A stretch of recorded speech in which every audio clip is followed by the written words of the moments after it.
Alright guys, welcome to the Naughty Fisherman. Today I'm going to be going over the Palomar Knot.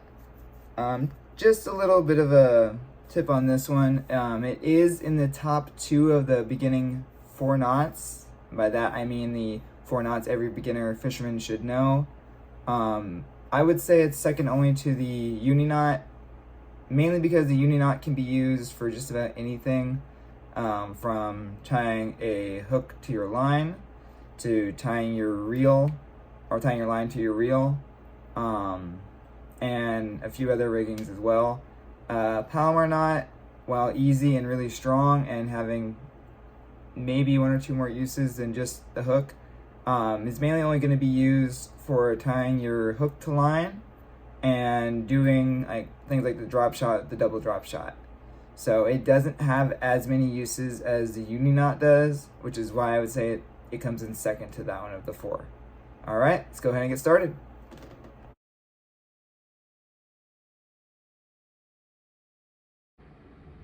All right, guys, so we're gonna go ahead and get started with tying the Palomar Knot. Like I said in the intro, probably one of the top 2 you wanna learn if you're just starting out or just in general you wanna learn this knot. It is extremely useful for either just tying your hook to your line or setting up like a drop shot rig, especially if you're doing bass fishing or trout fishing. Very useful for that. Slightly different technique than what I will show you here for the drop shot though. Anyhow, I'm going to be using my cord here. This is not fishing line. Please do not look for this in stores. You will not find it. My little paper clip / hook, and my scissors as my clippers. So I'm just going to kind of go over the basics in this part of the video. There will be a practical later on. So first things first, you want to make sure you have enough line to start with. I usually like to take out a good foot and a half just to see what I'm doing. So in this case, we're going to have our handy dandy hook / paper clip / example thingy. We're going to take the line, the tag end right here, give it a little less slack, and then we're just going to go in through the back. Now, where this knot differs from the other beginner knots I've done is when you go through the back on this hook, you see I have my main line here, I have the eyelet right here, and I have the tag end. So this is where it's going to differ.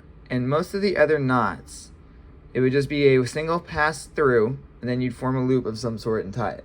So the Palomar Knot is unusual in that it actually goes back through the eyelet before you begin tying anything, just because of how it's tied. So we're going to take our tag end. You see the front of the eyelet? We're actually going to put it through there. So as you can see, we've kind of doubled up our line now. I'm going to pull a little more out. So as you can see, we've actually doubled the line now. So there's going to be a little loop over here. Now you want to keep the loop a decent distance away from that eyelet for the next part. As you can see, I've got my tag end and my main line, so tag, main, pinched between my thumb and forefinger. Now this is going to be very important because you're not going to want that to move at all for this next step. So we're going to take our line, we're going to take the doubled up loop right here, we're going to pass it off to our right hand. Now as you can already see, the loops you guys are used to forming with the other lines are now starting to form with this one. So what we're going to do is we're going to pin that. So if you didn't see that, I took the loop and I'm going to pin it between my thumb and forefinger on the right hand. I like to do this just because it's easier to hold it in place. This will act a little differently when you tie it with the actual fishing line. So just be aware of that. This cord is very limp, which is great for demonstrations. Not so great for the action on the actual line. But anyway, so you're going to take this loop now, and this is where this knot differs. You see that little loop we've created right there? You're going to pass that back through. So what you want to essentially have is almost like an overhand knot created by your double looped line. So if you guys didn't see what I did, I'm going to pull that back out just to show you. So as you can see, the loop is behind the main and tag line. We're just going to pull that around front, wrap it around, and pass it through. And at this point, you should start seeing it forming. As you can see, I already have a slight overhand knot here. And then what we're gonna do, and this is the part that usually ends up with me having a hook in my hand, it does hurt, is we're gonna take the hook, we're gonna take that J, and you can see this loop, we're gonna pass it through that loop. So from the hook, it's going straight through that loop, and then we're gonna have this come up over that eyelet, because you don't wanna tie it on the eyelet. It can create breakage on your actual line. So now that we've got that done, you can see I've kind of got a start of a knot here. Now what I like to do is pull a little bit right here just to get my loop right there kind of taut with the line. So if you didn't see what I did, I grabbed this part where the loop came around the tag end first, right here. So right about there. And where I passed it through and up and over, I just pulled on this part a little bit back, and it already tightened that up. So now what we're gonna do is we're gonna start pulling. Now, if this is actual fishing line, this would be where you lubricate it with water or spit, because you do not want the line burning itself.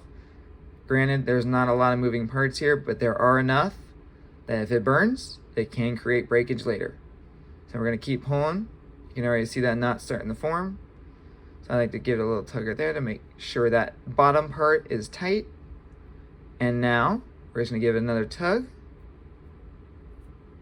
Pull that down with our hand. And there you go. And there's your Palomar knot. So like I said, it's usually pretty easy once you get the hang of it. The hardest part, I would say, would be getting that loop formed, passing it through, and still having enough slack to pass your hook through, because that's very important. So now we're gonna move on to the practical part of this with the actual fishing line, so I can show you guys what I meant about the behavior being slightly different. All right.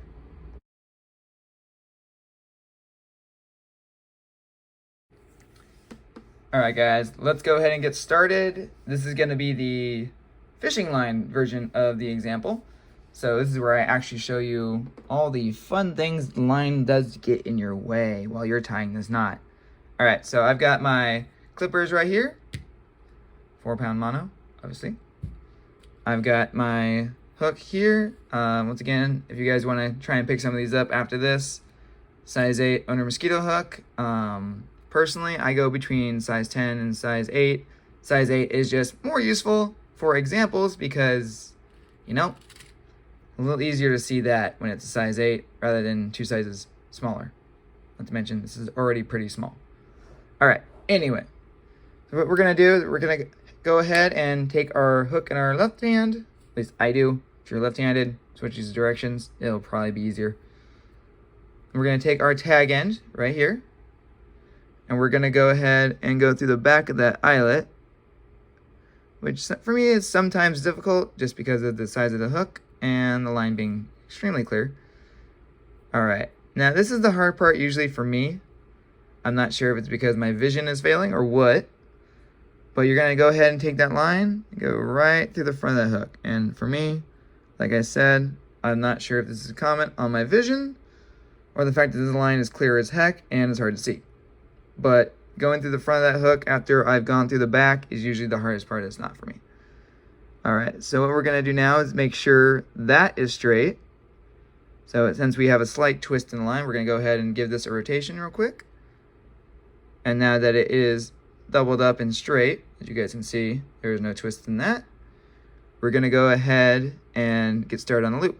So what I like to do is I like to pin my tag end between my thumb and forefinger on my right hand. Make sure I didn't just ruin that, which I think I did. Oh well. Twist that again. There we go. And I like to go ahead and take my left hand and make my loop. So this is going to be our handy dandy double over part, or as I like to say, the overhand knot part. And we're going to go ahead and pass it off to our right hand. Oh no, I failed. Okay, hold up. That's the other part that can be a pain in the butt. When you're trying to pass it off, sometimes it likes to spring away from you, and it makes it a little more difficult. So what I like to do, as you can see, I'm now holding it with my left hand. Pin it there, pull it through, get it ready, and then try and pass it off to my right hand. That's just a personal preference. You can do it without doing that. I just do it because it's easier for me. So now that we have that loop, we're gonna go ahead and pass this loop through. catch it with our middle finger and our forefinger on the left hand. So what that does is it allows you to catch it, pin it, make it a little easier to pass it off. As you can already see, this hook is trying to run away from you, right here. So it's trying to go to the back. So what you want to do is you want to kind of escort it through that loop, and then pull that tag and bring it up. So now you got your loop up, and watch out for that pointy bit. You just saw me stab myself. You're going to go ahead and pull this through a little bit. All right.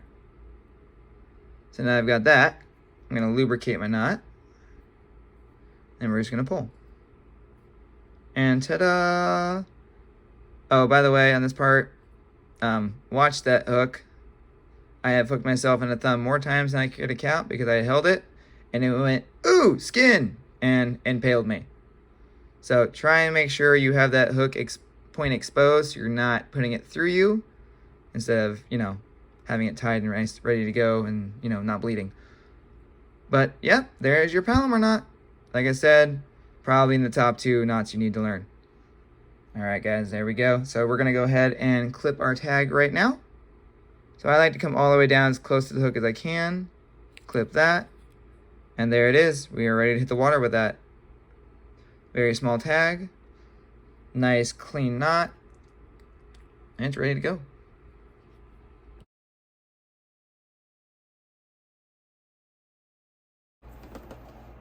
Alright guys, so that is the Palomar knot. As I said at the very beginning of this video, I would say it is up in the top 2, second only to the Uni Knot. Once again, for the ease and strength of the knot, it easily outdoes the improved clinch and the Snell knot, as well as more versatility than both of those combined. Once again, it's going to lose out to the Uni Knot as the most important knot to learn, only because the Uni Knot can tie your line to your reel and the Palomar really can't, as well as the Uni Knot being used for any number of riggings or connectors. So other than that, if you guys have any comments or questions, go ahead and leave them down below. Tight knots and tight lines, guys. Till next time.